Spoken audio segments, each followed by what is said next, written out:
Hello, everybody out there in streaming world. Happy Friday! It is Friday, June the 6th, and we've got a mostly fun show, a mostly fun show for this Good Friday, uh, lead up to the weekend. I'm Manila Chan. That over there is Ted Rall. You're tuned into the Ted Manila Information Show, or TMI Show for short, because we do bring you way too much information. We're live Monday through Friday, 10 a.m. Eastern Time. So please be sure to smash that like button wherever you're consuming this content. It really does help the show metrics and help our little channel get more exposure. And if you're in the position to do so, if you'd be so kind as to switch over to the Rumble channel and in the position to join Rumble Premium, you'll have access to all of our great taboo topics. I think we can call it taboo because it's taboo on the other platform. Ted, there's some things we talk about that are not YouTube friendly, I'll say. Speaking of which, Manila, I think we're up on Rumble. We may have come on live a few seconds late, but let's see. Can you guys see us on Rumble? Right now. We are producer Robbie-less today because, as I always say, he is the only one of the Three Musketeers that has a regular, steady job, and he has to go handle that today. So can you guys see us on Rumble? I can see the Rumble chat. I just want to make sure you guys can see us. Yep, we're on Rumble. Thank you, Peter. Okay, cool. Okay, there's a weird delay. Yeah, there is. That's why we have that pre-opener music, because all the systems have to catch up for the different platforms. Yeah, it took longer than the delay. Yeah, so yeah, that's why it's there to try to even things out before we actually dive into the news.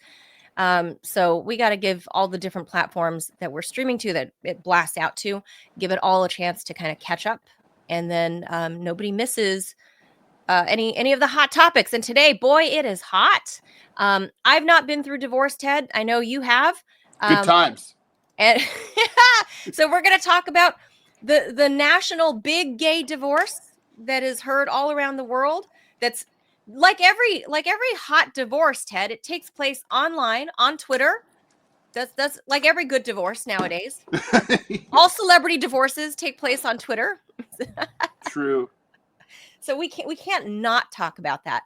And then we're not really going to do like a whole lot of news. I mean, it is news. That in and of itself is news, and there's news attached to that. So we'll talk about that, as well as two cultural topics, really. The first cultural topic is something I think mostly American, Ted, because I think a lot of European countries don't do this. A lot of Asian countries don't do this. I think some are starting to adopt it, but tipping culture in America, that people are just fed the hell up with it. And I've got some interesting takes, Ted, considering I'm the daughter of a restaurant, or she was a restaurant owner. But wait, it wasn't one of those evil Laotian restaurants, was it? It was. That's probably on Trump's sanction list. A terror restaurant, we call that. A terror restaurant, where we did all of the masterminding of all the 9/11, the bombing of the USS Cole, the embassies in Kenya and Tanzania, JFK, the moon landing. All of that it took place at my mom's restaurant in Orange County, but she's retired now. So Cannibal crossing the Alps. Just all this stuff, like, just all happens at these little unassuming mom and pop Lao restaurants that you all never knew. Yeah, the worst place. But the tipping is the cultural conversation here. Have we reached a tipping point? Tipping is not a city in Laos. No, it is not. Well, I think we have reached a tipping point, and we'll explain it. And consider, all things considered, with my own background, with my family restaurant, there's a fine line between tipping at a restaurant and tipping every freaking other place. And we'll talk about that, Ted, because there are like these underlying federal and legal issues involved, in my opinion. And I'll get really deep into that. So, and then if all things work out, our last story of the day, we're actually going to cover the end of the school year, what school bullying looks like, and oof, it looks like it's gotten better, Ted, less bullying, but Still a problem, though. Yeah. still a big problem. And here's the thing. I think with school bullying, even though the reports of bullying have gone down, I think the consequences from school bullying, the children who have been bullied, I think they're resorting to worse. That's very, very right. And yeah, that's an excellent point, Manila. Thanks for bringing that up. Yeah, the Yeah. concept, So I mean, obviously, there are Dylan Klebold, had some consequences, but well, Eric Harrison had some consequences. But I mean, the point is, generally speaking, yeah, you're totally right. yeah, The I think social media just amplifies the the effects Mm. and the humiliation factor. It's one thing to be humiliated Yeah. in front of, say, a classroom or a a gym. couple kids in the hallway. Yeah, exactly. But as opposed to like the entire the whole world. Yeah, like deep fakes and all online bullying. Just Mhm. it's all it's Yeah, gotten even really like bad. So the the kids fake are porn, the fake revenge porn. yeah. Also, the kids are responding to it very differently than they were 30, 40 years ago, 50 years ago, now. So, hopefully our guest is able to connect a little bit later on in the show. But that's what's in store for you today. So with that, let's head over to our main topic, which is the big gay divorce. Fun. The gayest of all divorces.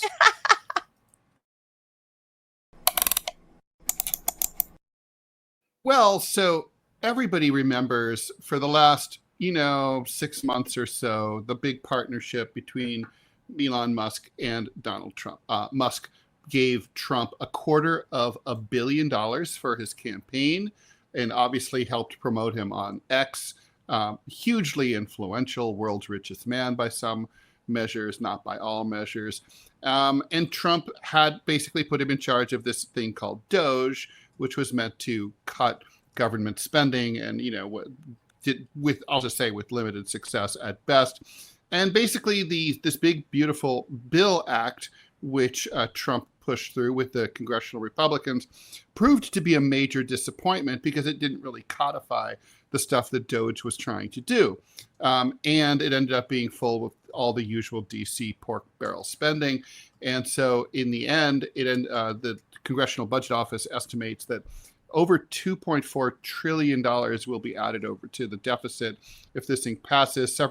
It passed by one vote in the House, but now several members of the House, including Marjorie Taylor Greene, say they wouldn't have voted for it if they'd known everything that was in it. Musk came out on social and said that it was an abomination, horrible piece of crap. And from there, things got really ugly. And basically, the last 24 hours have seen a flame war between President Trump and Elon Musk. I would say Elon Musk's volume has been a little bit higher than the president's, right? I mean, yes. Musk even went so far as to imply that that Trump may have engaged in pedophilia with his good buddy Jeffrey Epstein. He said Jeffrey Epstein Trump is in the Jeffrey Epstein files, which I think was well known anyway. That's a lot of people are in the Epstein files who didn't do anything wrong. But and I honestly, seriously, of all the things Donald Trump has done or may have done, I would put like engaging in pedophilia as probably about number 5,475,000 because it's just like not really his character. But yeah, I don't. It's not. It just doesn't fit. It just doesn't fit everything we know about Trump. And I'm not saying this because I like Trump. Right. Yeah, it's just not. But true. I think historically, what we know about Donald Trump, any kind of accusations leveled against him that way doesn't seem to fit. Just like in the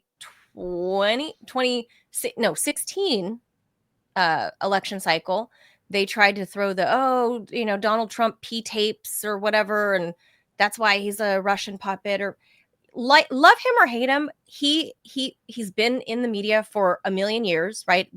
Basically everybody that's alive now has seen Donald Trump in the 80s. If you're old enough to know the 80s, it's well documented that Donald Trump is a germaphobe. Like, well, there's that. Yeah. Mm-hmm. Well documented. Mm-hmm. So it's not likely that a germaphobe would engage in that kind of behavior. But hey, you know, if you want to believe whatever, I mean, that's yeah. fine. I just don't. It just doesn't seem like the kind. It would also seem. I don't buy it. Really reckless. And I mean, yes, Trump has engaged in some reckless sexual behavior with Stormy Daniels and so on. Ew. But, you know, it's that he probably felt safer there. That was at Mar-a-Lago. He had control of the situation. And she was a grown woman and a very grown woman. But anyway. Well, sure. There's that. Yeah. But so we're looking here at old footage, right, from like the early 90s. Trump almost looks like a different person. It's almost like he's not the same person in that video. It's kind of amazing. You can see it. I mean, you can see it, but it's like, holy crap. So anyway, things got... This is like 1992. At one point last night, Musk even threatened to strand astronauts on the space station. I'm not gonna. I'll show all that. I'm not. So look. But anyway, the thing is, things got really. So today there's talks about maybe there might be peace talks. So there's peace talks between the U.S. and Iran. There's peace talks between Russia and Ukraine, and maybe there will be peace talks between. No, from what I saw from Caroline Leavitt, the press secretary. Yeah, I saw. It's not these peace talks between the two bros. The bromance is dead. Neither of them want to talk. Neither of them want to pick up the phone. But this is how it all started. But I just want to say, 20 hours ago. This is Manila. Before you show that, I just want to say this. Obviously, we're not prescient here. Everyone sitting at the wedding was whispering to each other like, "This isn't going to last. This is not going to work. It can't last." Right? Everybody. And with these two. Well, it's not just that. And like, you know, the reasons that have been given are stupid. Like, oh, it's the psychology, you know, in Trump world, there could only be one. And all that's kind of true. But I think the real reason is that they have competing interests. I mean, Elon Musk is a technologist. He wants to, he's prioritizes the space program. He wants to put electric cars in every driveway. Donald Trump is literally against electric cars, right? So right there, you have a major conflict of interest. And it's like, there's just like, they just, and in terms of cutting and slashing government spending, you know, there was no way that someone's going to be able to slash and burn federal spending and be able to do that with the Republicans controlling Congress, or for that matter, the Democrats controlling Congress. But it's the Republicans now. The Republicans they were going to throw tons of money at defense. Musk didn't want to do that. It's like basically there was just no way that DOGE had a chance of working. And of course, you knew that probably Trump is planning to blame Elon for the failure of DOGE, because someone was going to get blamed when the populist right of the GOP got angry about it. When the MAGA world, when the Robbies of the world got pissed, they were going to come looking for blood, and Trump's going to say he went that way. So, I mean, we could just see this marriage was never going to last, right? It was doomed. Of course not. I mean, you can read the tea leaves, like the moment the moment they consummated the marriage date. and Elon showed up on the campaign trail, people were like, what? Like, this is very strange. So look, I view this slightly differently in that, like, yes, it's a given that it is a clash of the titans, right? Two big personalities, two people with huge followings for very different reasons. But each own their own social media company. I know. The top two political social media companies. It's so ridiculous. But what I saw was two very transactional people that were getting into bed together. So I knew just from that alone that it was never going to be a long-term thing. Now, Donald Trump. I agree, Manila, but if it's transactional, I understand what Trump got from Elon. He got cover and legitimacy, from the world's richest man, and he got $250 million in campaign donations. What did Elon get from Trump? I think a lot of elevation into the political stage, that's only going to fuck him, and it really did. And it did fuck him. It fucked his stock. His stock was down 50% at one point. But I think what he was looking to do was for the future of all of his different, I mean, Tesla's not his only thing, right? I mean, obviously we're looking at the SpaceX stuff. We're looking at the SpaceX stuff where obviously the United States, our NASA program has kind of been in the toilet the past 40 years, right? Everybody else was developing, every other country was developing their international space programs. Ours, we were throwing pennies at it. Meanwhile, here comes Elon Musk and he's like, hey, look, I got a reusable rocket. I will taxi you guys. I will work as a contractor and taxi American astronauts to the International Space Station. And he's the only game in town that can do this, right? Like Jeff Bezos is barely just reaching to outside of Earth's atmosphere into space for 3 seconds. He cannot ferry NASA projects, NASA astronauts. He's not in the position, Bezos, to actually taxi people up. So Elon Musk is the only game in town. Yeah, but Elon Musk, but $250 million in American business. But Manila, in business, it's not a good idea to climb too much in bed with one political party. Otherwise, you end up like the My Pillow guy. What happens to him? Like when the Democrats control everything. What happens to Elon when the Democrats come back into charge, which they will? I'm not claiming to know what Elon thought he was getting from this. What I'm saying is I'm asking what he did get from it. He didn't get anything. I don't know what he did or didn't get because we don't know all the deals behind closed doors. However, I'm just saying for years of being a reporter on these two men, I know that these two men are transactional. So I know that there's something happening, whether it's made public or not, maybe not yet, maybe TBD. But I know that these two men are transactional. So there was something to be gained by both parties. There was no chance that Elon Musk was getting involved in dumping $250 million into an election cycle without, in his mind, expecting something in return. What that is, I don't know. I can't pretend to know what's in his mind. But the fallout from this is what I find extraordinary. You could pretend. Extraordinary fallout. I can't believe. In Elon's defense, I will say this. Elon Musk did not come out swinging against the president directly. He was criticizing the bill.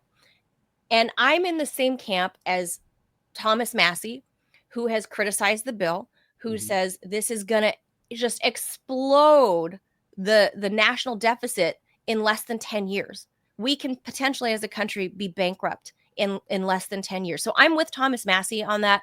And Thomas Massie, Elon Musk was retweeting him, but Thomas Massie is basically right in line. They're in lockstep, he and Elon.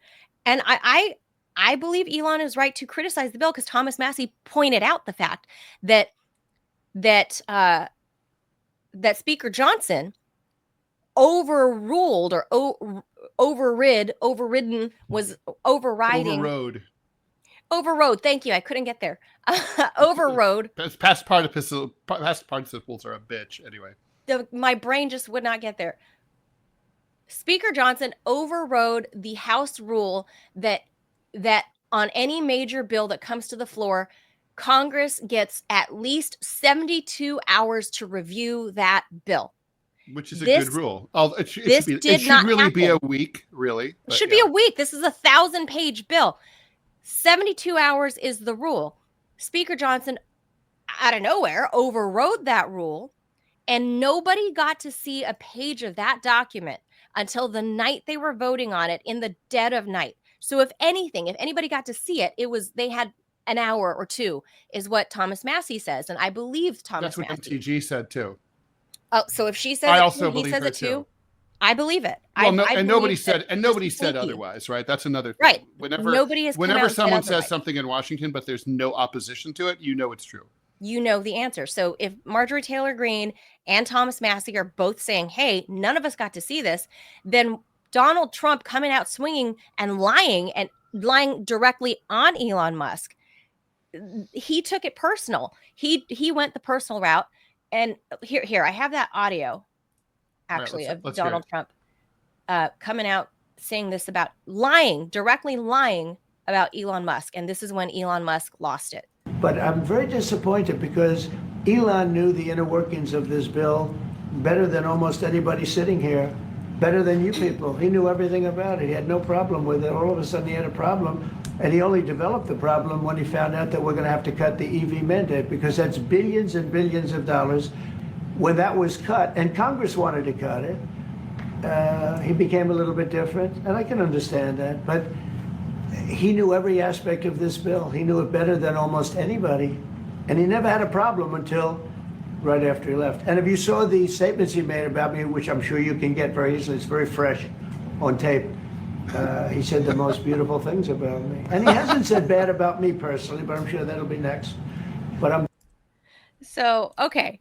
So he funny. just straight up lied, because there's no chance that Elon Musk, and Elon Musk has come out to say so, that he never got a chance to see this bill, and why would he? And then Donald Trump went on this tirade to start saying that, Elon basically is a crackhead, and there's this, here's this report, because remember the New York Times report saying that Elon Musk was high on ketamine and there was heavy drug use, and Elon Musk has lashed out against the New York Times also last night on Twitter. But this is because it's making media rounds like this. Does this video prove that Elon Musk was high in front of President Trump? It shows the world's richest man at a dinner party at Mar-a-Lago doing something baffling, balancing a fork and 2 spoons on one finger. That woman next to him watching on is Siobhan Gillis, the mother of 4 of his children. In another video taken that night, White House Press Secretary Caroline Leavitt stops by to chat, but Elon ignores her, captivated by his spoons. Elon, what the hell are you doing? It happened in March, but resurfaced on social media after a New York Times article last week claimed Musk juggled drugs and family drama on the campaign trail. He was taking so much ketamine that it was affecting his bladder. This is what drugs do to your brain, goes one snarky reaction to the video. Even the Secret Service looks embarrassed, goes another. Elon is firing back. I'm not on ketamine for blank's sake. I do not take drugs. The New York Times is lying. I tried prescription ketamine a few years ago. It helps with dark periods, but I haven't taken it since. Okay. So there's some mudslinging that started overnight, and I think it's just going to get uglier and uglier, because I think as the aforementioned, you got 2 really big personalities there, and I think both men are going to be too stubborn. Period. So I think that's where they're going to leave it, and it's just going to get uglier and uglier. And I think Democrats are losing their mind, Ted, because now they're like, wait, who do I hate more? Do I hate Donald Trump, or do I hate Elon Musk? Which side do I fall on? Like, do I side with the president, or do I side with Musk? I hate them both. Oh no. So it's a quagmire for Democrats, I think. You think? I mean, I think it's like you can just, like, I think they're just eating popcorn and enjoying themselves. Which is what you should do in a situation like that. Don't get involved when your enemies are beating each other up. You just enjoy. That's true. But I think a lot of Congress is actually they're like 2 kids in the divorce, right? Or not 2 kids, but 435 kids in the divorce, sitting back and going, well, Manila, let's talk about some serious. Let's talk about some serious policy implications here before we bring in our guest. All right, so listen, the big beautiful bill was going to be a tough pass. It only passed by 1 vote in the House. Mm-hmm. Republicans enjoy a bigger margin in the Senate, but still, Elon Musk, despite everything, is still a man with considerable financial and political influence, to say the least, and he also seems to be taking on the mantle of the populist wing of the GOP, the MAGA people, and kind of trying to drive a wedge between Trump and his new supporters. Is it possible that this will cause that bill to either be derailed in the Senate entirely, or have to go back to conference, maybe be sent back, start from scratch in the House, and with something completely different, like less ambitious? I mean, in other words, how much does Musk matter? I think a lot of people on the Hill right now are really trying to come up with a calculation about how much threat their seat is under for the 2026 midterms, because I can almost guarantee you that the more angry Elon Musk gets about this bill, and I mean, he already lashed out at the Congress people who voted for it. I can almost guarantee you that he's going to fund millions in all these different districts where congressmen and women are barely cutting it in terms of polling, and he is gonna finance candidates. That's my best guess, is he's gonna finance other candidates who will primary these people and get them out, and that's going to be his best way at getting back at Donald Trump. And I don't think this particular bill, I don't think there's a lot he can do about it at this point, because the Republicans own both houses. But I think in 2026, I think. But what about this particular bill? So you think that this bill passes? As is. I think there are going to be a few people who are scared of being primaried by a Musk candidate that they might reconsider. And I think if it fails, it might fail by maybe 3 or 4 votes. There are going to be a few Republican House members who are. I mean, there's already straddling. Remember, right now it's the Senate, right? So, look, Lisa Murkowski and Susan of Alaska and Susan Collins of Maine are both going to vote no in the Senate, right? Almost certainly. So that closes the margin. That means, I think, by my calculus, 3 Republican defectors or abstainers, like voting present. The vote is sunk. Kills that bill in the Senate, and that's a huge embarrassment. It's embarrassment for Trump. I mean, he can't want that to happen. But if that does happen, it scuttles the whole thing. Republicans look foolish. It looks like they can't govern, and a lot of Trump priorities go out the window permanently, because it's June. And we know in the way things work nowadays, if Biden's term is any judgment, this is probably, you only get one big bill, and then you never get to do anything ever again as president. Well, that's why the last presidency, Obama was like that. He got one bill. He never got to do anything else.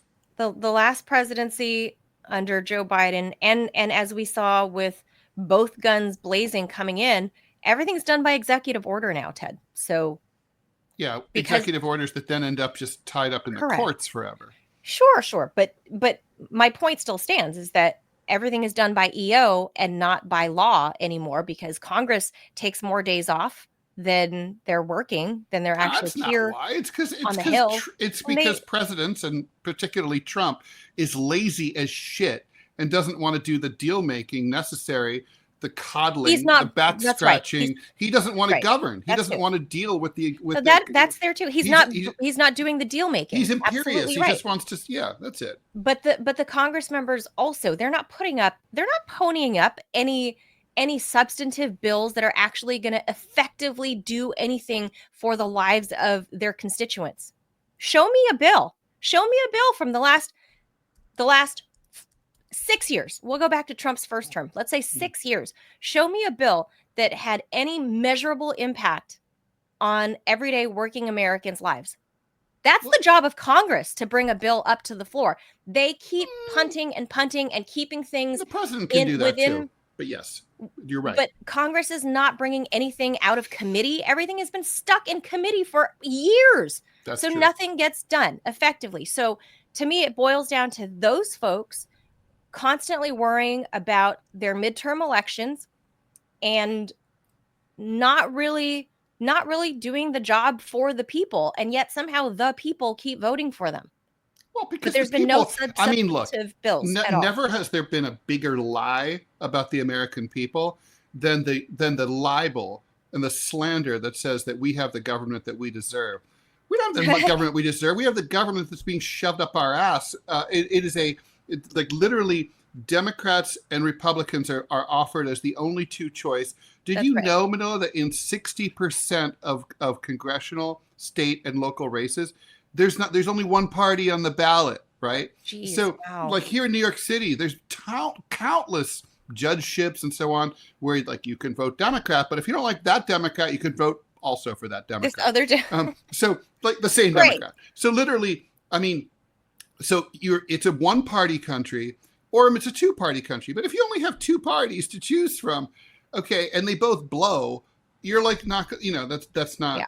That's not democracy. Yeah. We're not voting. We're not choosing. People are holding their nose and voting for what they perceive That's right. to be the least evil. And that's that's no way to. You can't call yourself a you know- democracy. You know my restaurant analogy, Ted. Sir, would you prefer a poop sandwich or a poop salad or a poop soup? Or would you like some That's what's pee? on the menu. Would you like a pea smoothie? A glass of pee.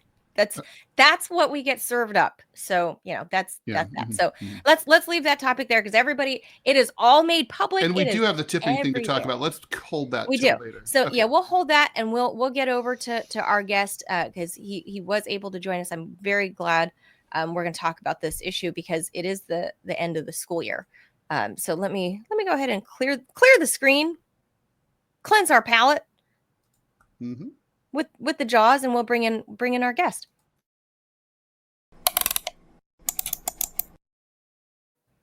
All right. So as we were saying at the top of the show, we are at the end of another school year, Ted.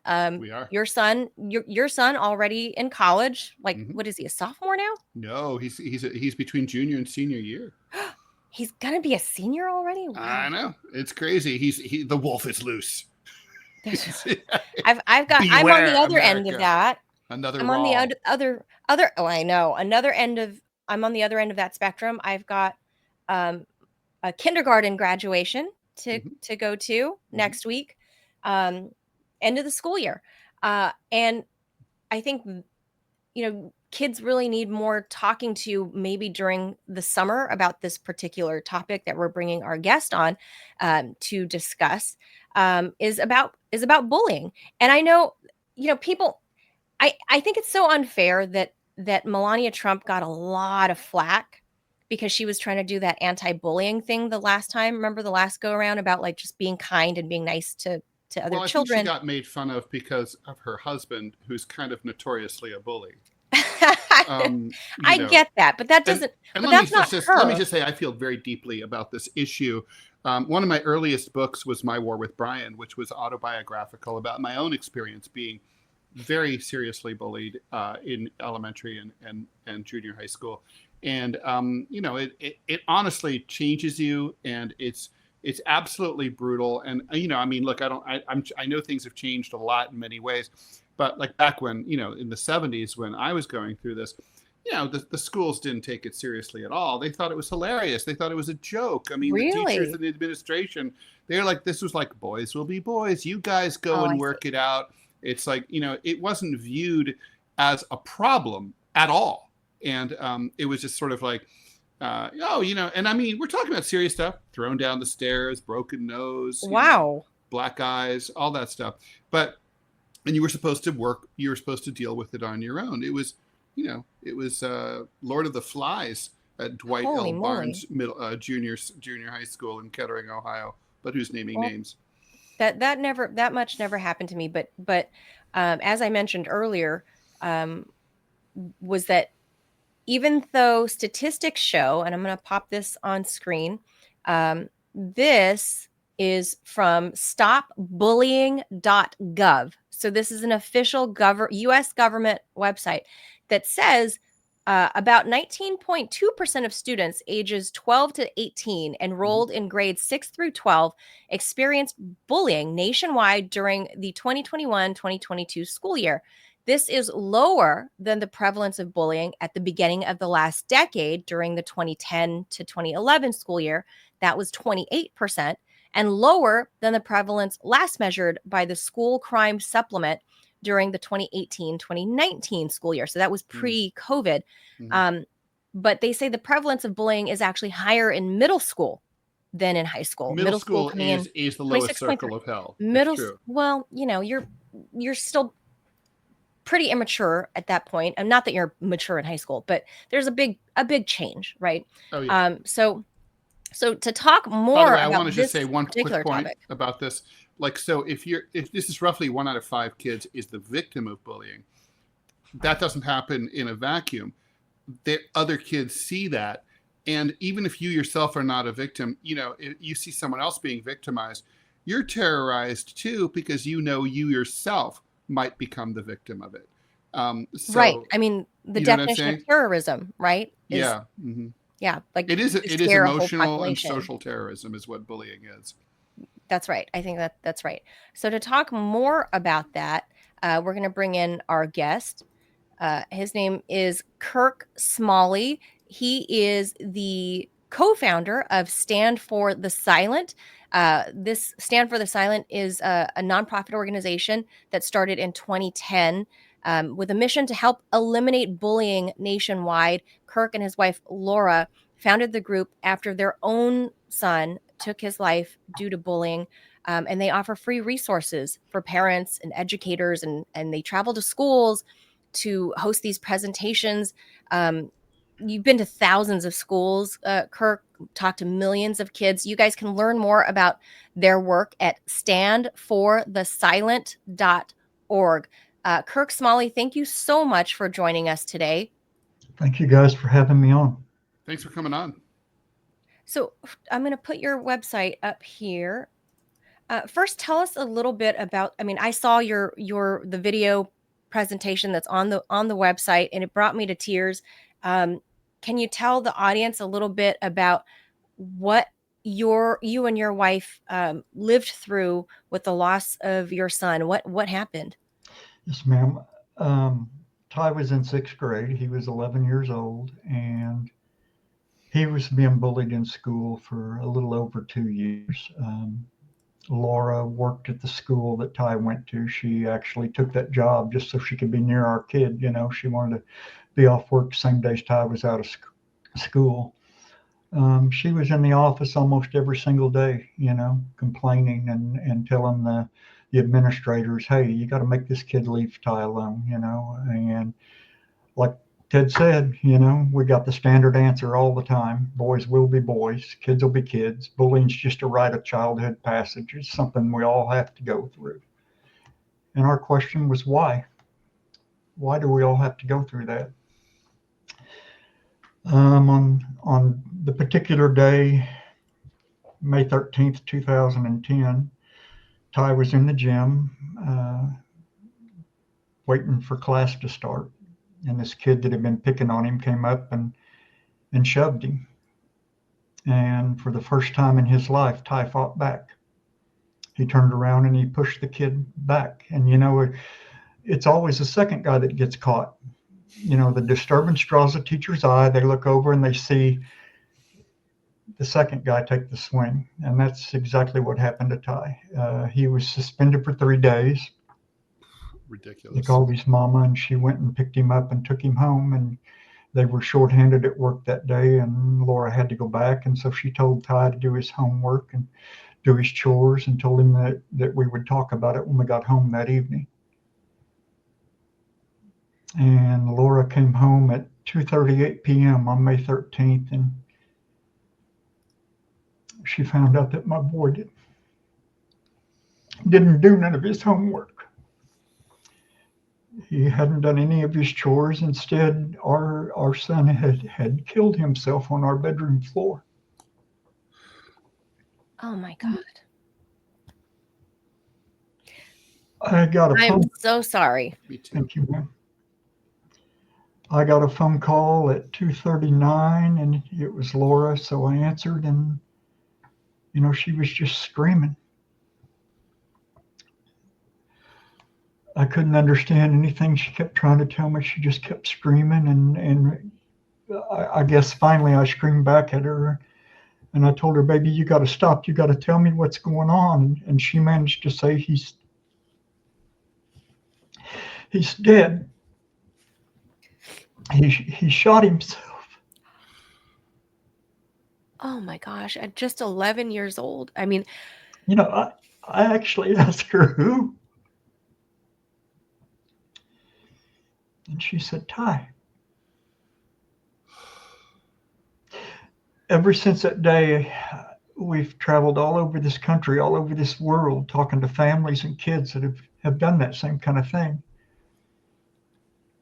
I actually have a list of over 67,000 children that we have lost in our country in the last 7.5 years to suicide due to bullying. And the That many youngest, children. yes, ma'am. And the youngest one on that list was a 6-year-old boy. Oh my God. Suicide has always been kind of a taboo subject. People don't want to talk about it. They think that if you talk about it, it's going to bring it into their community. Social contagion. Yeah, even like, as you well know, Kirk, there's the journalists associations actually prohibit you. It's considered unethical to say if a person committed suicide, if you write an article about their death, you just say, and you can sort of see through, they died, and like if they're younger, it's very vague. Say 60, they passed away, whatever. And I'm like, but it's crazy. You're journalists and you're not telling the truth. Ted, the only way we're ever going to stop this from continuing is if we learn to talk about it. 1 out of 4 of our children in America right now will have a plan on how they would take their own life before they graduate from high school. 25% of our babies. Now, my boys' school had 1,400 kids in the district, and that comes out to 350 children in one school district that would have a plan on how they would take their own life before they graduate high school. And, these babies think that they're the only ones that have ever had this problem and have ever had these thoughts. They think they're all alone in this. Nobody gets it. Nobody understands. They don't realize that 1 out of 4 of their own classmates have these same thoughts and these same problems, and the only way that we stop this from happening anymore is if we learn to talk about it. We can talk it out. We don't have to act it out. That's one of the things we teach these kids. We give every single one of them a wristband that glows in the dark that says, I am somebody. You're not alone. We can talk. Do you think Ty felt that he was alone in this? Do you know if he had talked to his friends or we saw you said that the school really kind of shirked it off as if it was nothing real important, but do you know if his circle of friends knew? I don't think that anyone knew that he actually thought about taking his own life. I believe that in my heart, I believe that it was an impulsive thing. He fought back. I had tried to tell him all his life, hey, Mom and I can't always be there. Sometimes you're going to have to take up for yourself. And the one time that he finally did, he got in trouble for it. I think that broke him. Do you think he was worried that he'd be in trouble with you guys too? Or, just because you hadn't had a chance to talk to him yet? Or I don't believe that he thought that he was going to be in trouble for it. But just being in trouble at school. He did get in trouble at school, and I think that was what broke him. He finally did what I had told him to do, and then it fight back. Yeah. Yeah. And I'm speculating here. There were no notes. There was no. I don't know for sure what was running. And that's part of the torture, is that you'll never know. And that's part of the problem.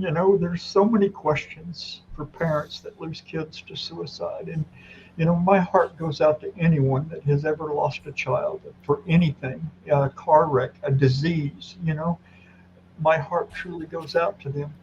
When you lose a child to suicide, it's a whole different animal. You blame, who do you blame? You can't blame a car wreck. You can't blame a disease. You blame yourself. Why didn't I see this? What did I miss? What else could I have done? And you live with that for the rest of your life. I watched this kill my wife. Laura died November 14th of 2020, they said it was a brain aneurysm, and my girl died of a broken heart. Oh, I'm I so know that. sorry, I Kirk. watched it. I'm so sorry. My own mother actually survived a neuroaneurysm by the grace of God, and they had told me that she was going to be a vegetable, and just by God's grace, honestly, I have a whole story about how I firmly believe the hand of God was at play, but miraculously, my mom is still here after this happened in 2011 or 2012. Um, but I can only imagine what you went through, after it's two You know, that's, losses. So I'm that's ironic so because my sorry. mother was 90 years old when Laura passed, and 3 or 4 months after Laura's aneurysm, my mom had one in the same location, and she went through the surgery, and she was fine. She lived another 4 years. Holy cow, in her So 90s? I get that. Wow. Yeah, I mean, it's depending on where you are with faith, or whether or not you're secular, there we find um different ways of reconciling, and I think maybe I'm nobody to give advice to you, obviously, but I do hope that you don't blame yourself, because it seems like you and Laura were two parents. I mean, your wife went to work at the school so she can be near your boy and Yeah, it's hopefully obviously not, intervene. and it's not your So fault, it's not obviously. like you guys weren't involved parents. I mean, I think that's step number one, right? For the parents of the children that are being bullied, is you have to be more involved and you have to listen, which it sounds like you and Laura did. So I would first start there by saying, please don't. You and your wife did what you could, but here I think there was a failure in the school system, and I think that's probably a major area of a blind spot for the school system, that I've had already. I'm an active mother. I'm a very involved mommy. He's my one and only child. I started late. I don't think there's going to be another. I've put everything into this one, and I'm very involved at school. I'm a very outspoken, annoying mom at school. Um, and from my experience, the schools like to think they know better, and you can't tell them nothing. Um, but that still doesn't shut me up. Is that something you would advise other parents? Because I would advise other parents, speak up. Speak up to the schools. If you don't feel what the school is doing is adequate, speak up. Be that squeaky wheel. Don't be afraid to tell those school administrators, because they work for you. They're public schools. They work for you. Your tax dollars fund them. You stand up for your kid at the school, just like the way Laura did. The school didn't, obviously, brushed her off. Yes, ma'am. And I do believe we have to advocate for our children wholeheartedly, but we also have to do it in the proper manner. You know, you want to be mama bear, you want to protect your cub, your baby. And so you walk into the principal's office or the counselor's office and you say, look, by God, this kid's been picking on my daughter or my son for a year and nobody's done anything about it. And immediately when you do that, a wall gets thrown up. They go on the defense. And so Mhm. we have to do that in the proper manner. We have to walk in and with the attitude, how can we work together Mhm. to make this stop and to solve this? And we're going to get more action and reaction from our school administrators if we go in with that attitude. Because once you start firing off on them, they're going to go on the defense, and that's where the You problem. do have to have, I mean, you do have to have sympathy empathy for the school administration and for the teachers, right? I mean, they have their hands full. My mom was a teacher for her entire life. It's like they are expected not only to educate children, but they're supposed to discipline them, keep them under control. In many school districts, feed them, try to monitor whether there's a situation on the home front, look out for police them for criminal activity. I mean, basically, they're all things to all people. They're not earning big salaries. They're overworked. Their class sizes are constantly increasing. And, and then sometimes it's not really the best and the brightest who are in education anymore because the salaries are so bad. And so it's really, the problem is that, like, when a parent comes to the school and says, hey, listen, my kid has this situation, they're like, you're going to get this, whether they say it or not, silently, there's the sigh like, oh God, something else I have to deal with. And it just goes on top of the pile. I mean, it's hard for everybody. And we're expecting schools to help raise our children. And part of the problem here is the last several generations in our world have been brought up by social media, the internet. We've lost the ability to communicate with our kids. One of the things I do when I do an open to the public evening presentation in a community, I'll ask the parents that attend, how many of you ask your kid every day how your day was? And the hands go up by the hundreds. And I'll say, and then what do they say? Well, it was fine, it was good, it was okay. And then what? Well, they go to their room and they get on their computer or iPad, That's not communicating with our kids. I was at a restaurant the other night grabbing dinner as I was traveling back from a school presentation, and I saw a mom, a dad, and two children sitting at a table, and every single one of them was doing this. Their fingers just flying. They weren't even talking.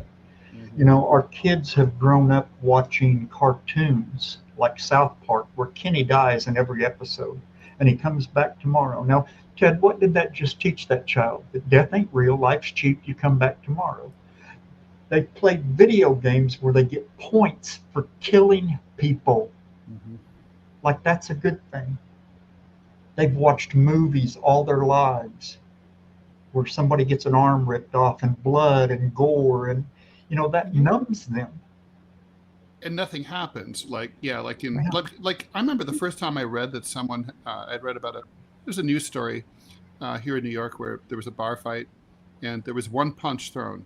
And the victim, who was an able-bodied young man, died just from the one punch thrown. And I remember thinking, you can die from just being punched once in the face? Of course you can. Now I know that really well. But, the movies don't reinforce that message at all, right? Everybody takes a licking and keeps on ticking. It's a joke, right? And these are impressionable young minds. They're not, your brain doesn't start to be fully formed till you're 25. Your judgment center isn't formed. The impulsivity, one of the reasons that suicide rates are so high among people under 25 is they're not really fully cognizant of what it means to be dead, of mortality. Like you're going to be gone. People are never going to see you again. They're going to be destroyed. You're going to be gone. That no one will ever, you'll never be seen again. That's like just something that, we need. We can't uninvent the iPhone. I would, if I could. But what? I'm really glad that you brought up the social media component here, right? Because when I was bullied in junior high school and in elementary school, like Manila and I were talking about earlier, I was bullied in front of a few other kids, or maybe a classroom full of kids. But it's like now. If I were to be humiliated on the internet, it's literally the entire planet, 211 countries that can read this. And I'm not sure how aware kids are about the global nature of the internet, because sometimes you get the impression they don't really understand that. But still, it would just seem like it's codified, it's been published, it's permanent, it's big, it's impossible to erase. Like you can't get it taken down once. Even if it's on Snapchat, people cut and paste it. It's like, so what? How do we take that on? It just seems like it's even hard. It's getting worse and harder. It is. Cyberbullying has increased over 75% since the pandemic began. And, we grew up without social media. We don't realize the impact that it truly does have on our children. If you would have told me, and we didn't have internet when Ty passed, we live out in the middle of nowhere and we didn't need it. We had our own thing going, and if you would have told me that Ty was being bullied on Facebook, I would have said, get rid of Facebook, problem solved. But it actually compounds the issue, because now he walks into the school on Monday morning and everybody's pointing and laughing and he doesn't know what's been posted online. Information is power. They can use Photoshop. They can snap a picture with their phone walking down the hallway and Photoshop it, make it look like you're doing anything they want you to be doing, and ruin your life with the click of a button. And like you say, right. AI, they can get to feeling bad about that. Oh, well, maybe I should take that down. But it's out there forever. It never truly goes away. Someone's seen it, someone saved it, someone shared it. It's out there forever. And, we actually built a whole new website. A couple of years ago, we launched it. It's called socialbullets.org. We had a large marketing firm called Area 23. They're worldwide. They donated $500,000 worth of work to this project of ours. Wow. And what we did was we created an algorithm that tracked cyberbullying across all the social media platforms for 24 hours. And we found out that every 238 times a child was cyberbullied, one of them tried to take their own life. And so we had their artists draw 4 different posters depicting 4 different types of cyberbullying: age shaming, race shaming, body shaming, and sexual orientation. And then we took a group of high school kids and their parents, and that's stand for the silent.org, not .com. Okay, thank you.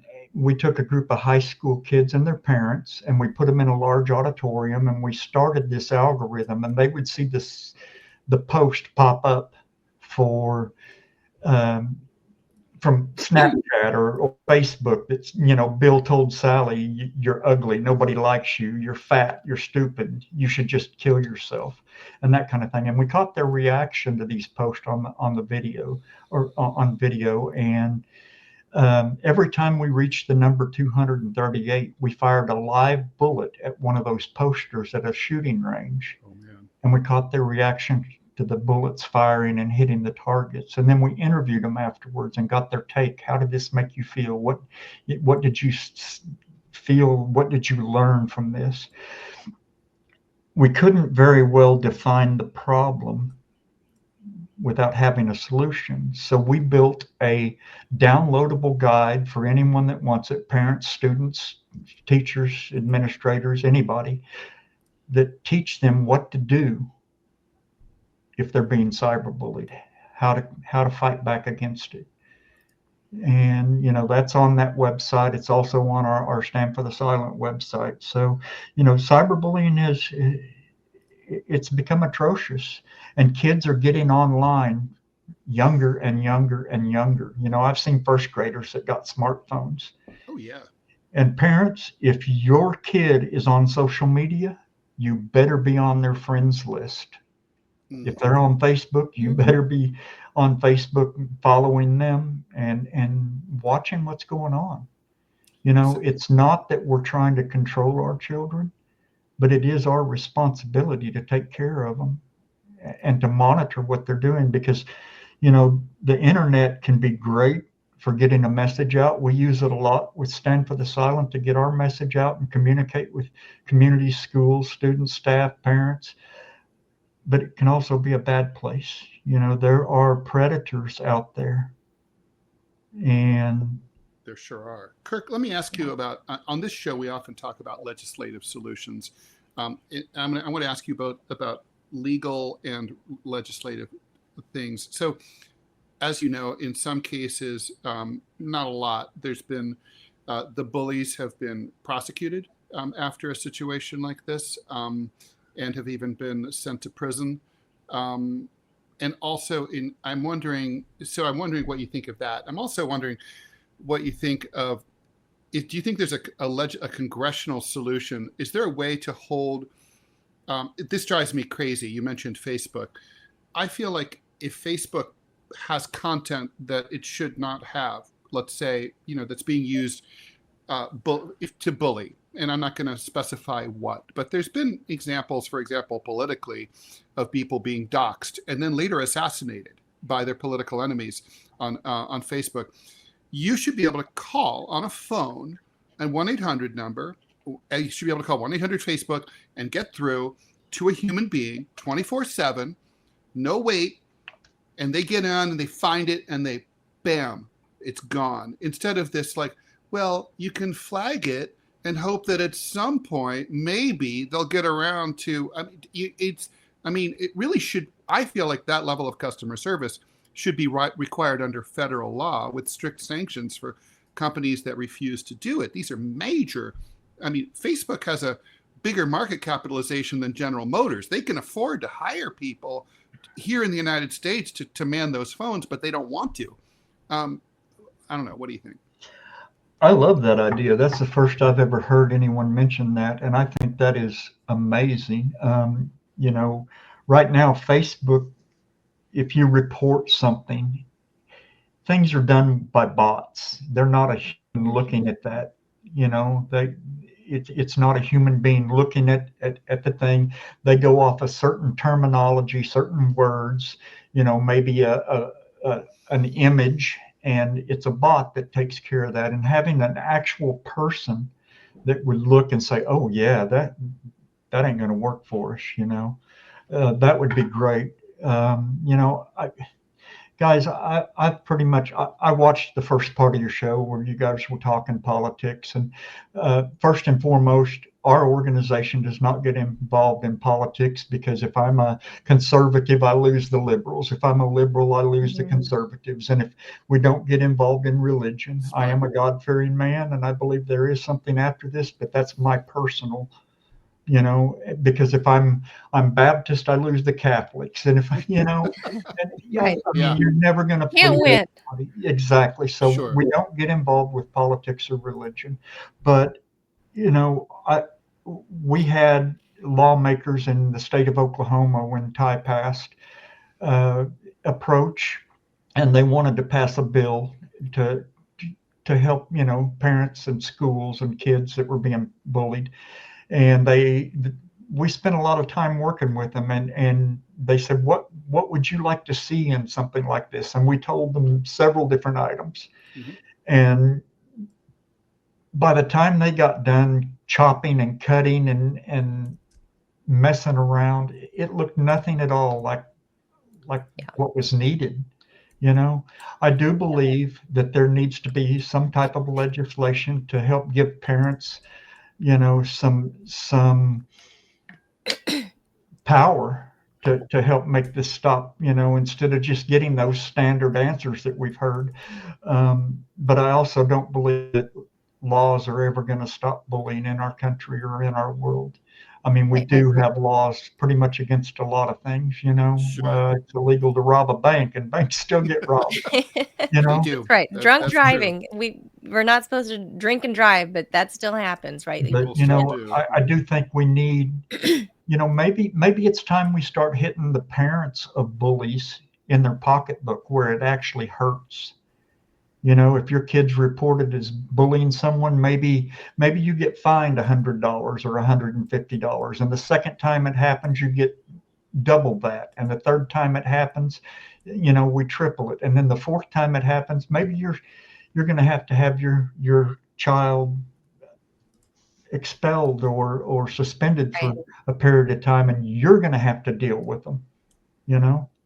We got to wake the parents that opens up. Yeah, that's the thing. Legislation's hard, right? And it gets messy. I had friends who their parents and their kid was basically involved in bullying, and it wasn't their fault. They were heartbroken, and they were trying to do everything possible to be like, cut it out. And they were because in their impossible. Kids were little jerks. Yeah, they were in an impossible situation, and they were poor. So, and how about that, Kirk? Are there any programs that you've seen from all the schools you've traveled to that I don't know how to frame it. Maybe like a way to reform these kids who are being the bullies, the kids that are the jerks and being mean to other children. Are there programs to reform these little punks? To my knowledge, there's not anything that I've seen that would effectively do that. One of the things that we do in our presentation, I get messages by the thousands from kids that have seen our presentation. I get messages from kids that I talked to 14 years ago that say, I'm now a school counselor. I saw you when I was in 8th grade, and I want to bring your presentation to my students. I'm now a school resource officer, and I saw you when I was in high school, and I want to bring you here and speak to my kids. And I get messages from those kids that say, I'm that 1 in 4. I was going to kill myself until I heard you speak, and now I'm not, and I want to help you make it stop. But I also get messages from bullies that say, I never realized that what I was doing could cause this. And Mr. Smalley, I'm done. I'm going to change. I want to help make this stop. We do allow schools and communities to start active chapters of Stand for the Silent in their school. It's free. It's easy. There's a place on our website that they can actually download a packet on how to do it. We have national chapter liaisons that work with our chapters. They send them resources. They give them, best practices, ideas, things that are working in other schools, things that aren't working. Hey, nobody's had any luck with this, and no sense trying to reinvent the wheel here. That kind of thing. And, so it's all about awareness. Our kids are surrounded by bullying in our world. You alluded to it earlier in the first part of your podcast. Bullying is in our politics. It's rampant in our politics. It's in our foreign policy. It's in our workplaces. Yeah. It's in our sports. It's in our culture. It's in our culture, and it's in our homes. Of course, it's going to be in our schools. Bullying is a learned behavior. Bullying can be unlearned. I've spoken to a lot of Native American tribes. I've been all over the country. I do a lot of presentations at various reservations and stuff. And I've noticed that in the Native American culture, there's a lot of, I call it family generational bullying. Grandma and grandpa bullied this family, so mom and dad have bullied them too. And now it's my turn to bully their children. And if we can break that cycle for one kid, one generation, think of the impact that would have down through the course of time. I mean, it does feel That's a good point. Do you feel that there's been, social media thing is, of course, obviously made things much worse, and I do think there's the toxic influences that you mentioned. I agree with everything you just said, 100 million %. Do you think that there's been any improvement though? I mean, I feel like at least in some districts, maybe many districts and school districts, they're less tolerant. The boys will be boys thing is not as common, right? It's kind of like we're not putting up with this. I have seen a lot of change over the 15 years that I've been doing this. Ty's been gone 5,503 days. And I've missed him every second of every single one of those days. Sure. And, one of the things I see also, though, is we have to get school administrators to take this serious. And part of the problem, I think, and this is just a theory, there's no scientific proof of any of this. A lot of our school administrators are bullies. No. I've seen it. They themselves. When you're in high school and you are being picked on, school is not a good place. It's not somewhere that you want to be. It's not some place that you want to come back to when you graduate and make a career out of. It's an awful place, and you want to get as far away from that as possible. When you are a bully in high school, you feel like I'm the king, I'm the boss, this is my domain. Right. And so you want to make a career in that field. You want to be back in that. And if you have a bully as an administrator, you're going to have a bullying problem in your school because it becomes an acceptable behavior. Wow. And That's I interesting explained that. angle. I I went to never a thought of school that. here in Oklahoma one time, and I had walked in the door. I was headed towards the school office to check in to do my presentation. And the school principal come marching down the hallway and met me. And he said, didn't say hello, hi, how are you? He said, we don't have a bullying problem. Okay. Well, first and foremost, and I didn't tell him this, but every school I've ever been to, large or small, New York City, LA, Chicago, little bitty town out in the middle of nowhere, Iowa, has bullying going on in their school. I Of said, okay. course. I said, then why am I here? And he said, well, a parent of ours wanted, kept complaining that we needed to bring you in. And so to shut them up, we brought you in. And I said, okay, well, since I'm here, even though you don't have a bullying problem, I said, how about if I do my presentation and we be proactive so you don't get a bullying problem? And he said, ooh, I like that idea. And so we went into the gymnasium and we got set up, and I was training the 3 student helpers that helped me do the presentation. This man was very, I don't know what word I'm looking for. He wanted to be in charge of everything. When the students started filing in to sit down on the gym floor, he literally told each one, you sit here, you sit here, you sit here. I mean, and he set a chair in the middle of the gym and he set it in. He had 5th grade on one side, 6th grade on the other. During the presentation, one of the things I asked is, how many of you have ever been picked on? Out of 400 children, I bet 300 of them had their hand in the air. And I watched this man's face as he went, Wah, wah. and he didn't have a bullying problem in his school. Not that So he he's wanted to still- admit.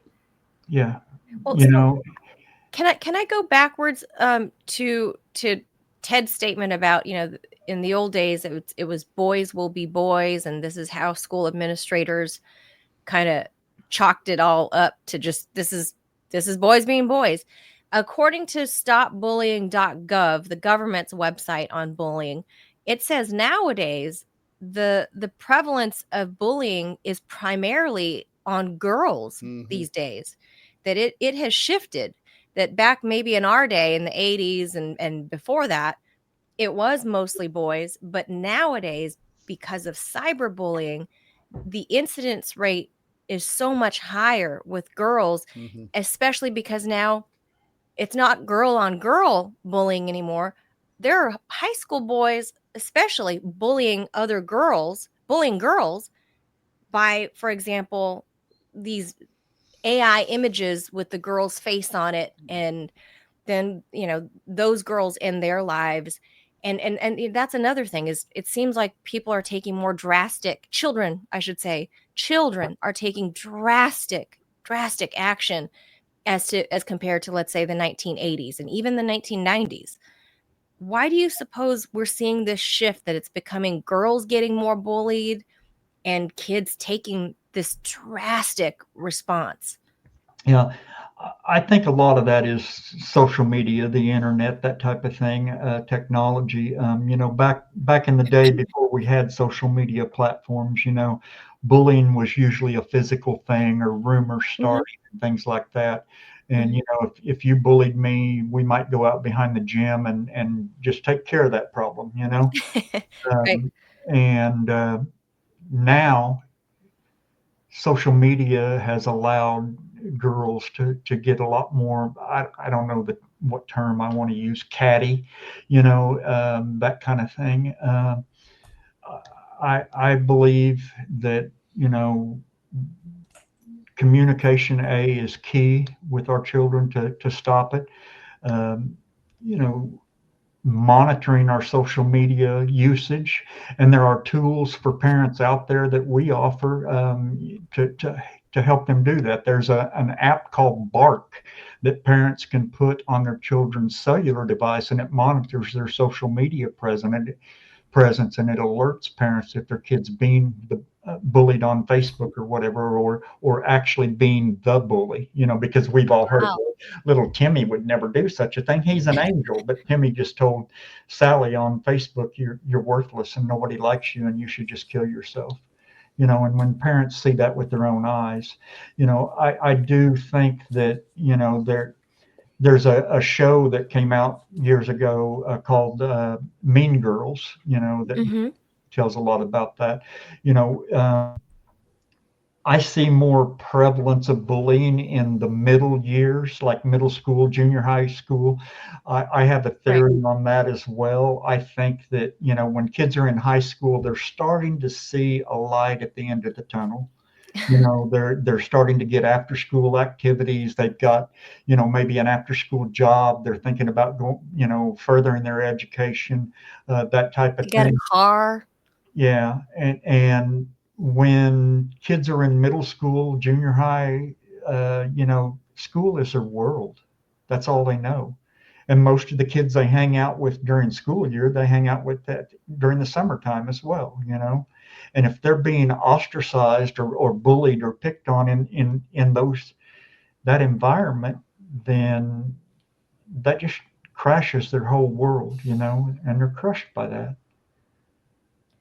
Yeah, I feel like, since we are at the end of the 2024-25 school year, I thought it would be a great time actually because I know there's no kids, there's no teenagers watching our program, right? But there are parents that are watching. And like you said, little Timmy's an angel. He would never do that. I would say again to all the parents out there to check yourself and check your kid again, that who your kid presents himself or herself to be to you may not be who they are at school. There could be a completely different identity. And God knows I presented one way at school, but I had a little devil horns pop up when mom and dad weren't looking. So for me, my parents didn't know I was a little monster, but There's also another thing, we really need to do is, a lot of children that are being bullied, they will stop telling you about it. Because if you go to the school and complain and the bully gets called into the office and gets in trouble or whatever happens to him, then they come back with a vengeance and it gets worse. So a lot of kids quit talking about it. And so it's important, again, to communicate with our children, ask those hard questions. Don't settle for my day was fine, it was okay. Right. Also, there's a third parties here, and I think this is a really important thing. It came up on one of Manila's illustrations here that she put up. There's the audience. Bullying usually has an audience, often has an audience. It's not usually one-on-one. It's not always one-on-one. That's true. And it's for an audience, right? And like the bullies like that. But all it really takes is for one kid to break the spell and to step in and say, "Hey, stop that. Leave him alone. Leave her alone." And that can and it does happen. And when it happens, It's incredibly powerful. And it has an exponential message because it's not just about ending that one act. It's about sending a message like, oh, in this society, we don't tolerate that. And I think that's really important to spread that message. I was actually that heckler growing up. I was always the kid. I mean, sure, people. I mean, I was a kid in the 80s, and I got the one Asian family in basically East LA. I got the whole ching chong and all of that stuff. For me, God imbued me with a certain type of personality and attitude that only made me angrier and more. I had more desire to fight back. Rather than turn the other way and harm myself, right? I went in the other direction. Yeah. And I stood up for other kids this is when I was very small. And then by the time I got to high school, I was a cheerleader. I was class president. I was all of these, ASB chair, just all this stuff. And I ended up being that kid that would heckle. If I saw bullying, it was not going to happen under my watch. I'm this small little Asian girl, and I would bust in, boy or girl, because that I knew that was the right thing to do, because I had been bullied as a little kid in elementary school. And these numbers that we only measure from 6th grade to 12th grade.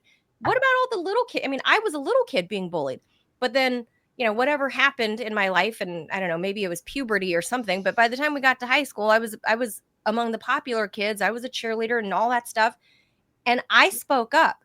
And that's really, to Ted's point, all it takes is for one kid to speak up and break that spell and break that audience and be the heckler to that bully. And you know what I did in high school, Kirk, when I was public relations chair of the student body, I put together this thing called the Freshman Senior Buddies Program. And what it was I was a cheerleader, so I went around getting all my cool football player friends and other athlete friends, all the cool boys that are seniors, to sign up to be the senior buddy. And I went to the freshman class president and said, we need to get all the nerds, all the people that are outcasts, all the people that feel alone, that feel like they're bullied, everyone that you would put in the umbrella of being a dork. Let's bring them together with the cool big football players and make them their little buddies. And this is going to prevent bullying. And that from there on, I mean, all we had to do was influence them with some Taco Bell and some time out of class if you sign up for this program. And sure enough, voila, it was like the magic year. There was like no bullying between senior boys and freshman boys. There was somehow kind of peace at the school. I don't know if my high school continued that program. I after I graduated high school, I never really looked back, but I thought, a program like that would be very helpful to kids, especially when they enter the 9th grade. Yeah, I've actually seen like elementary schools that have implemented a thing called Buddy Bench, and it's out on the playground. And if you don't have anybody to play with or feeling alone, you go sit on the bench, and if anybody that sees you sitting there is supposed to go over there and, hey, come on, come with us. And that's been pretty effective,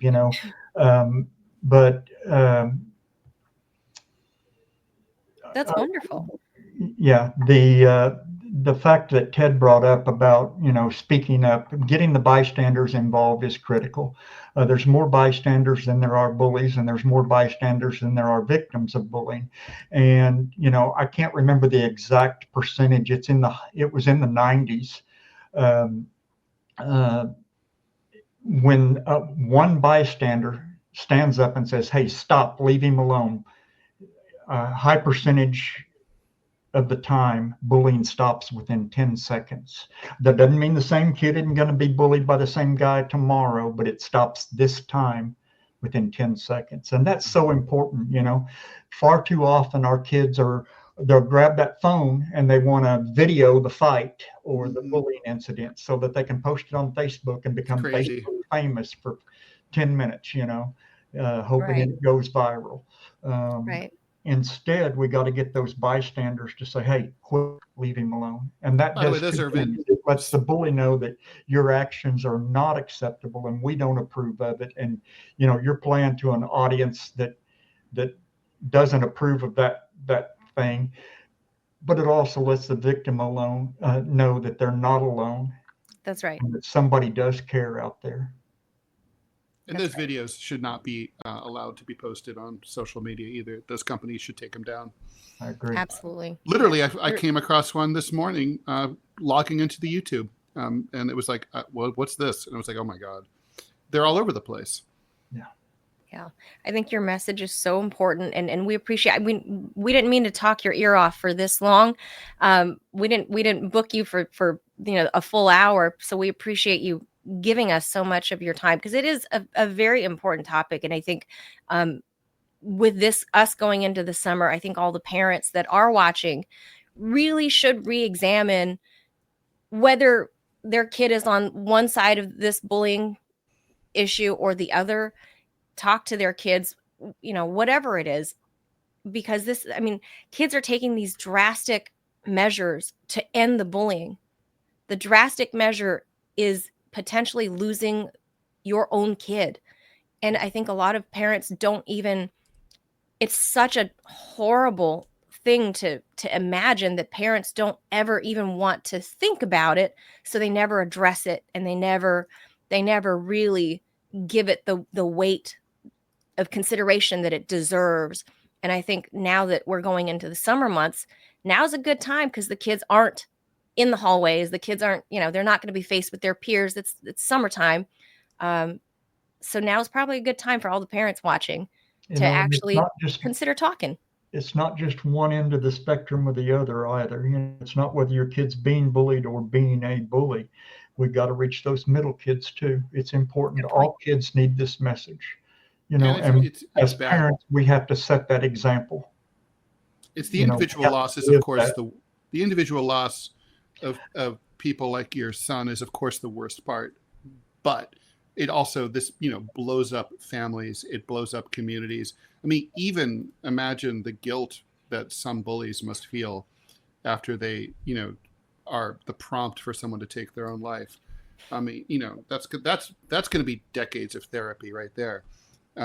It's an atomic bomb in our society, and we've got to defuse it. I mean, it's long overdue. And let me just say, a lot of cultures don't have this problem the way America does. I mean, it's not the human condition. We can undo this.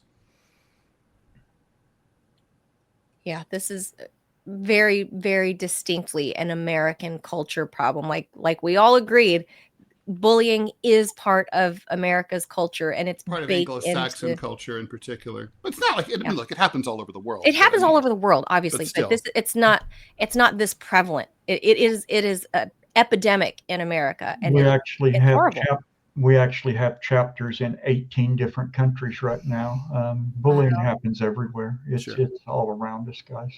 Mm-hmm. Yeah, I think obviously with the advent of social media, look, the president of France just got hit on international television by his wife. I mean, you know what I mean? Bullied by his wife, and everyone's making jokes about it. Yes, we talked about, Ted and I considered that spousal abuse. What we saw, not it is, not a joke. It's not a joke. It's that's because they actually made jokes about Ty killing himself the day after he did that at his school.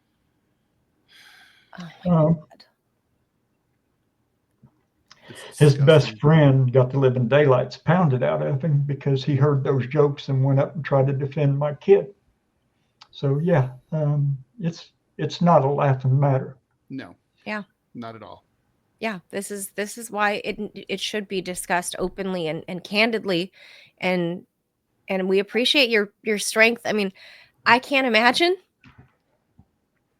I know it's been a lot of years for you, and I can't imagine the pain that you'll have forever. And I appreciate you coming on here and speaking about it. It's hard for me to hold back because I'm a mom too. So I appreciate y'all helping me spread a message. Kirk, we really appreciate. We really appreciate you and your message. Just keep doing it. Thank you. We need you. Gonna try. If there's anything we can do to help, let us know. Thank you. Thank you, sir. Okay. Oh boy, that's I knew it was going to be a hard conversation. Yeah. So, as much as we'd like for it to end on a fun Friday, that's probably not it too. So, should we save our tipping conversation? Let's. Yeah, I don't think we're up for doing tipping. Let's save that for Monday because it's an evergreen topic. We'll make it Monday, not Friday. Yeah. Look, this is super important, though. I mean, I think it's there's no way to overstate how important this is, and it really goes to, it's a toxicity that if a society that tolerates its kids literally being bullied to death is going to necessarily have toxic relations, like Kirk said, in the workplace between bullying bosses and employees, or employees bullying each other. It's going to have toxic politics where it's totally just it's going to have toxic journalism. It's going to have toxic everything. America has a culture of, we're a disposable people. Our culture treats other human beings as disposable, you know, commodities, right? Like this is like it's fine. Like let's build up, let's say any celebrity, Britney Spears, right? She's a darling, you know, child pop star. She goes bonkers, shaves her head, goes under stupid, like, and then we love that. We Yeah, love she's seeing having a them go mental health nuts. crisis, and we think that's Right. fucking hilarious. Courtney That's so Love. amazing. Like right, and let's take her off the stage for a few years and just get her all doped up and whatever and zonked out on meds, on, you know, SSRIs. That's the culture that we live in, is that we love seeing death and destruction. We don't love Like, we don't give a shit when we see our We own don't. money being used to blow people up, including children, overseas. Right. We just don't really care. We have a How culture could of we? death. We don't care about our own the kids in our own community. How could we care about kids on the other side of the planet? That's exactly right. And we have an ugly, America has an ugly culture problem. And that's really what needs to be examined, because I don't feel like it was always that We should way. be- I mean, we should- maybe. are you kidding? America? Maybe. I don't From know. the very Has beginning. it? I mean, just think about it. We show up here in, you know, well, and Good we point. immediately like, hey, so let's kill all the people who are here. Here's Get them some blankets. fuck out of the way. Yeah, let's murder them all, and then like Here's some blankets steal all to their keep you warm. land. Yeah, are you kidding? This Measles. country's and then it's like, oh, and when there's rival empires nearby, we'll attack them too. I mean, you know, and we'll build up the entire country using, you know, forced laborers, slaves who were dragged here, kicking and screaming, half of whom died on the way. And then we're going to, you know, and then we're going to pretend like they're not really human beings, and we'll continue to treat them like shit and their kids like shit forever and ever.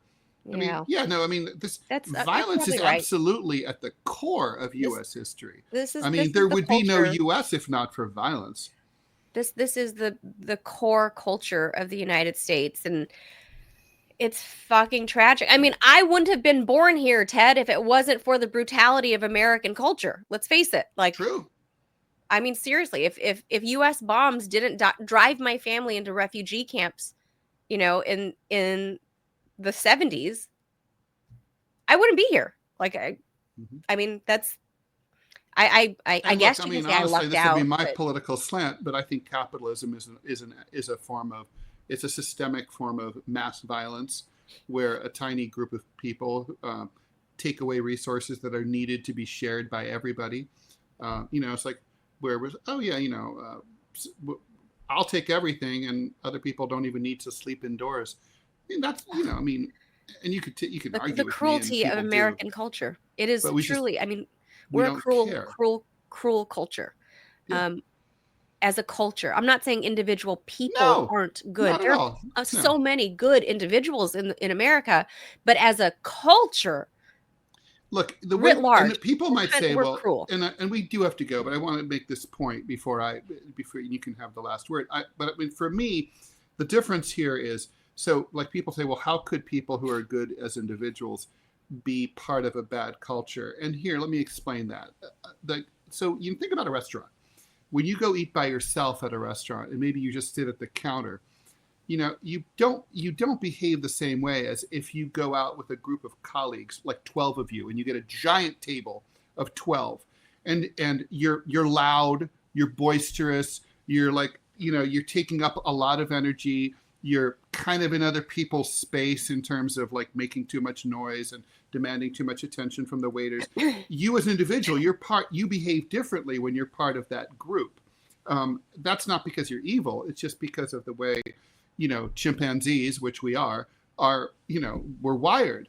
And so it's the same. We have to kind of, it's very, if you just look at a restaurant, in a restaurant, when you're like eating just by yourself or with one other person, and you see the big obnoxious group of 12 coworkers who are so loud, you know, that's going to be you when you're out with a group of 12. So it's, you're all the same people basically, but you behave differently in a mob mentality. You know, I don't, but most people do. Okay, most people probably do. Yeah, And I'm always nice to it's just the normal. wait staff. But it's the individuals who put the culture together. And if someone, like, let's say in the group of 12, some at the restaurant that's being really loud, if one person said, hey, ding, ding, ding, ding, hey, everybody, people are out for romantic dinners here. Can we just let's just keep it down a little bit? It would have a huge impact. And so that's kind of like, what we need to be doing as a society. No, I agree. And like I said, I was that kid in high school that was like I wish there were more kids that had the guts to do that. But again, I'm cut from probably a different cloth. That my early childhood experience in bullying. I mean, I got the whole ching chong ching, all of that, like go back to your country. I got the, where I'm like, this is my country. I was born here. Where am I supposed to go? I mean, that was very, very, very early, like elementary school, primary school. And by the time I got to high school, things, my social status, I guess, changed. And that carried with me all into adulthood. And I was that friend that would, call me a buzzkill, Ted, where I'd be like, shut the fuck up. Like I would tell my table, because I truly am the friend that just doesn't give a fuck. And I will tell you when you're acting stupid. And I will tell you when you're being a hoe. I will tell you when you're being a womanizer. I will tell you. And I don't give a shit, because that's the friend that I am. I'm an honest friend.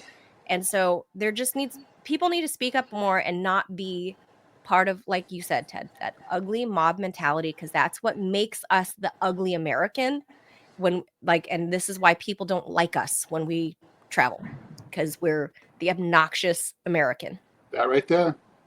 All right, Manila, this was a great conversation. Thank you for bringing Kirk on. Appreciate it. Oh, man. I need to go ice my whole face, because I'm like... You and me both. Ice bucket challenge. Yeah. So, gosh. Anyway, thank you guys for staying with us through this very difficult conversation. At some points, really hard to hear, but it's an important conversation.